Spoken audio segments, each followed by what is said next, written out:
My name is Jeff, and welcome to Veterans Perspectives. And man, the government's giving me reasons to just post a bunch of videos. I don't know if that's good or bad, but it is what it is. Today, we are going to discuss a blog post that I posted today, January 15th, 2026, The Great Betrayal, How Congress is Shredding Our Contract, or at least attempting to. It's a little clickbaity, but hey, trying to get views, people. Come on. Make sure you like and subscribe. Let's get started. Today, there was a subcommittee hearing in Congress, the Subcommittee on Disability Assistance and Memorial Affairs Oversight hearing.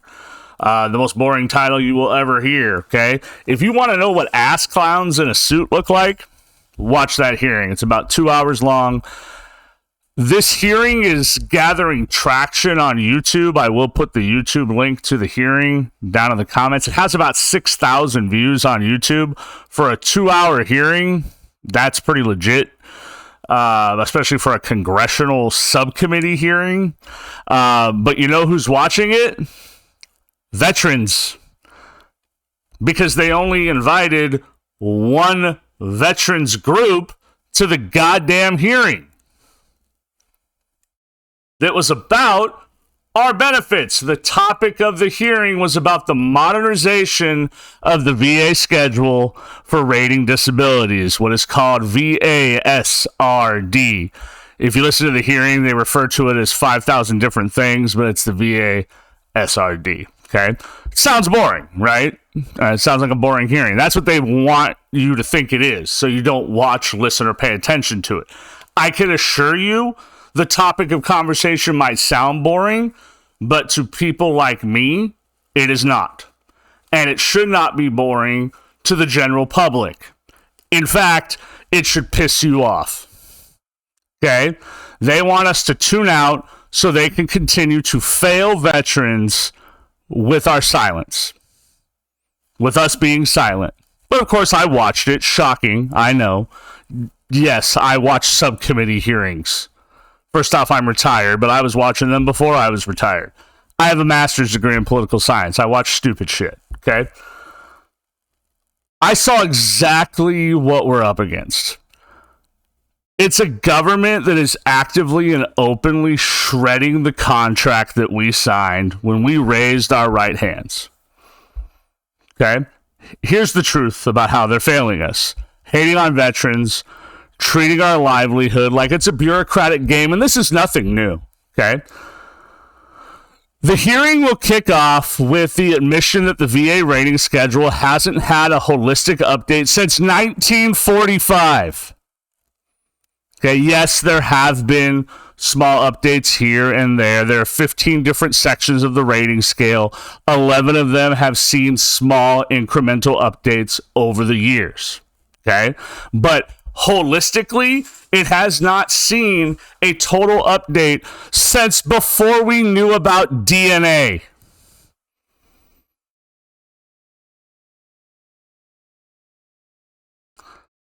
Warfare has evolved. World War II, Korea, Vietnam, the Gulf, Global War on Terror, GWAT. The VA is essentially using a medical dictionary from the Truman administration to decide what your injuries are worth. Now, I could sit here and blame the VA, and I will, but there's an oversight committee in Congress. What the fuck have they been doing? Who funds the VA?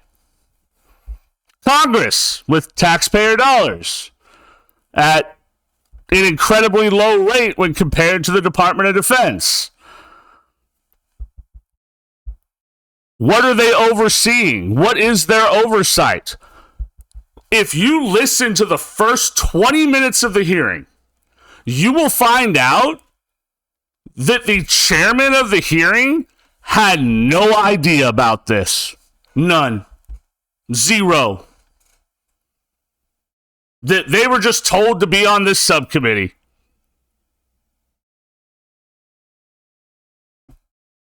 Honestly, what the fuck are we doing here? They're rating 21st century injuries, toxic exposure, complex TBIs, burn pits, with a system built for a time before we knew about DNA. Even their modern updates are obsolete. They're finally switching to the DSM-5 for mental health, okay? And that manual came out in 2013. They're always a decade behind. The VA is always a decade behind. Again, I can't blame the VA fully. Where's their oversight? Where's their accountability from the entity that is supposed to be overseeing them? Veterans have been telling our government for fucking decades, hey, something is wrong, something is wrong, something is wrong. We're dying, we're dying, we're dying. We're killing ourselves, we're killing ourselves, we're killing ourselves. And the government goes, I don't know what I'm doing. Because that's exactly what's fucking happening.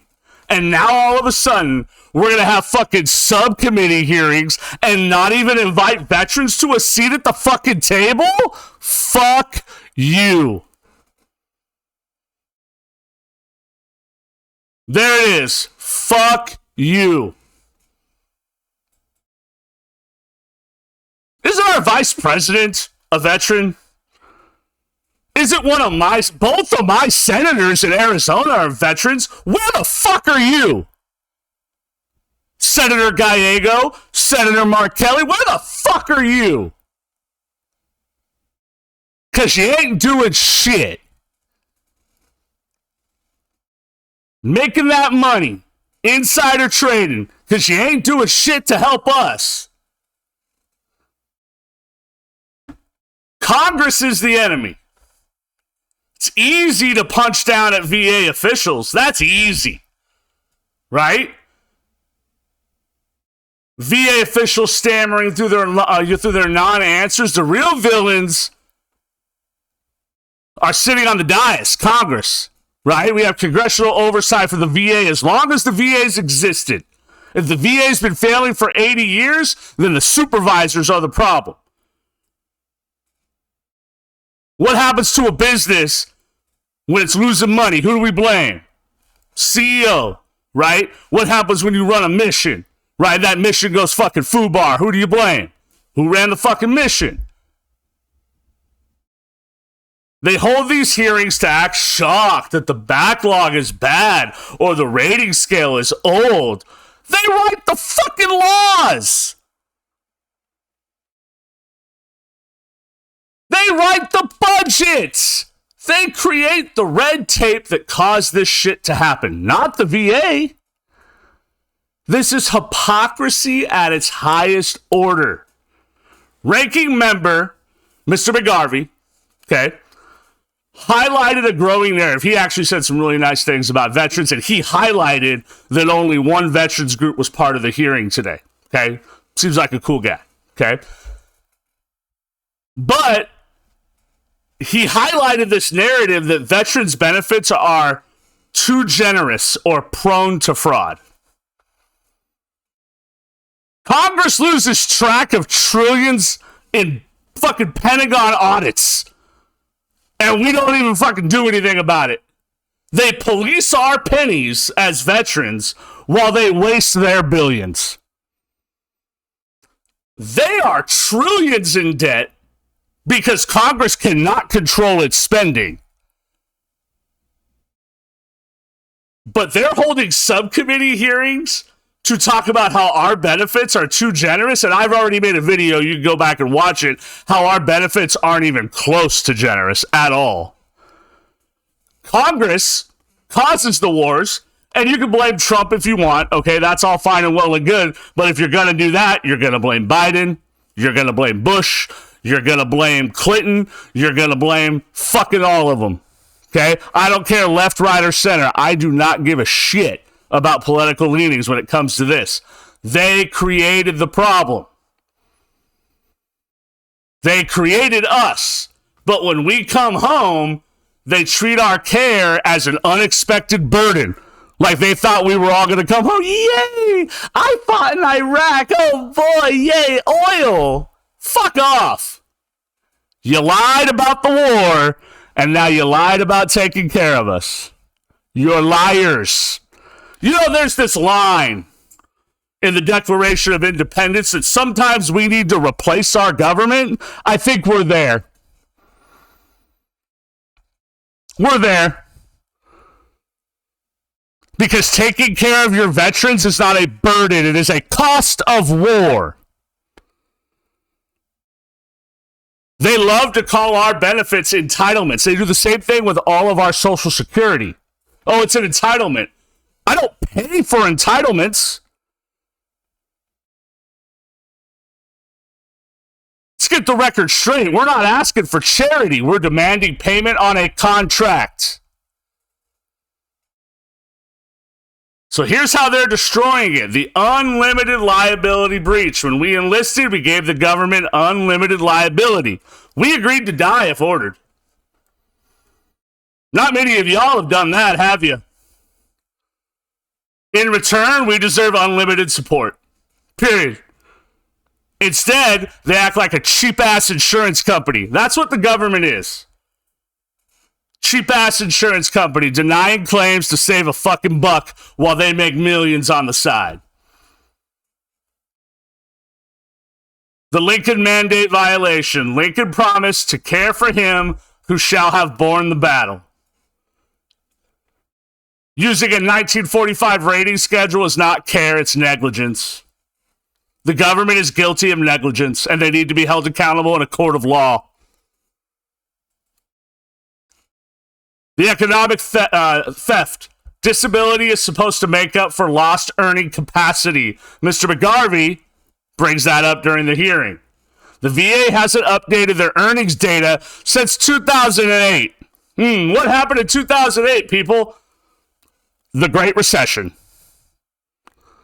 They are paying us based on an economy that hasn't existed for almost 20 fucking years. Now, some of you are going to say, oh, it's just old man yelling at clouds. Listen to what I'm saying. Listen to what I'm saying. Because if this happened in the civilian sector,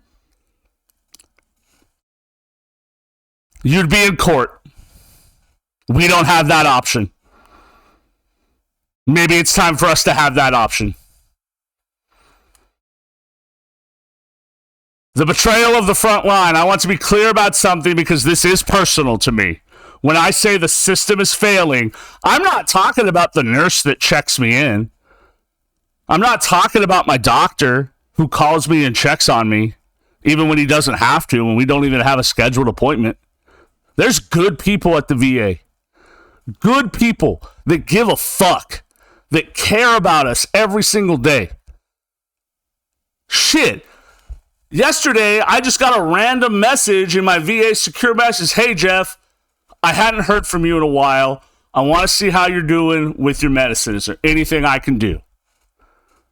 I just wanted to check on you. Now, maybe that's part of a checkbox I don't know about. But I read it. I was like, oh, cool. It made me feel good. It made me feel seen. Right? I'm not talking about those people.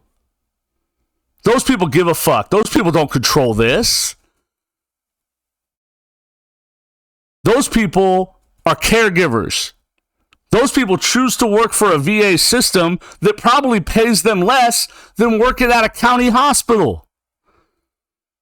Because maybe they have a soft spot for veterans. A lot of them are former veterans or are your former service members, right? Current veterans. A lot of them have family members that are veterans. It's their way of giving back, and sure, they get paid, right? They should get paid. Should get paid more. I'm not talking about those people. I'm not even talking about the raider who actually takes time to read the file. I'm not talking about the guy that did my higher level review, talked to me and my advocate, and was like, oh, yeah, okay, we fucked this up. Let's talk about this, this, and this, and let's get this right. I'm not talking about that guy. That guy tries. That guy makes the VA work to the best of its ability. What I am talking about, these motherfuckers in suits.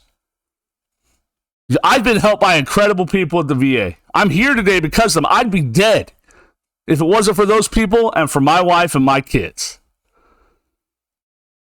Congress is betraying them too. When Congress refuses to modernize laws that handicap the doctors trying to treat us. When my therapist tells me, hey, Jeff, sorry I'm behind. I have 15 appointments when I should only have 10 because he's trying to squeeze in as many veterans. You think that's his fucking fault? Nah, it ain't. It's the system's fault. Because there's not enough funding to get more doctors. When Congress demands efficiency over care, they force good employees to choose between hitting a metric and actually helping a veteran. And some of them won't make that compromise. The government's trying to destroy the very system that saved me, and I will not sit by quietly. I won't go quietly into that good night. I won't do it. I won't do it. They're starving the resources that me and my friends need to survive. And I'm not talking about just the money. I'm not talking about the money. What's next? Let's get rid of the Veterans fucking Crisis Line? What's next? Because it costs too much? What are we going to do? Outsource the Veterans Crisis Line to overseas fucking phone operators? Think about that. You're telling me your government won't do that? Bet they would. The verdict: the government demands total obedience from its soldiers, but offers conditional support for its veterans. I'm going to say that one more time. The government demands total obedience from its soldiers, but offers conditional support to its veterans. And that is not okay. They broke the deal. They violated the contract. They want us to die quietly so we stop costing them money. There's an old saying that veterans use about the VA. Deny, deny, deny until we fucking die. Deny us care. Deny us money until we die. It's cheaper for us to die than to stay alive. Think about that. But when there's veterans like me who won't shut up about this, and some of y'all are going to tell me to shut up about this in the comments, you go fuck yourselves. Because I ain't ever going to shut up about this. We're going to document every failure, every delay, and every insult. Every single fucking one. And I don't have a big platform. But every person that listens to this is one person that knows. They share it with one other person. That person shares it with one other person. They might have a microphone in a hearing room, but we have the truth. What I'm saying is the truth. It's not my truth. It's the truth. People on this subcommittee don't even know how the system works because they don't care to know. Being on a subcommittee for them is a means to an end. It looks good on a fucking resume.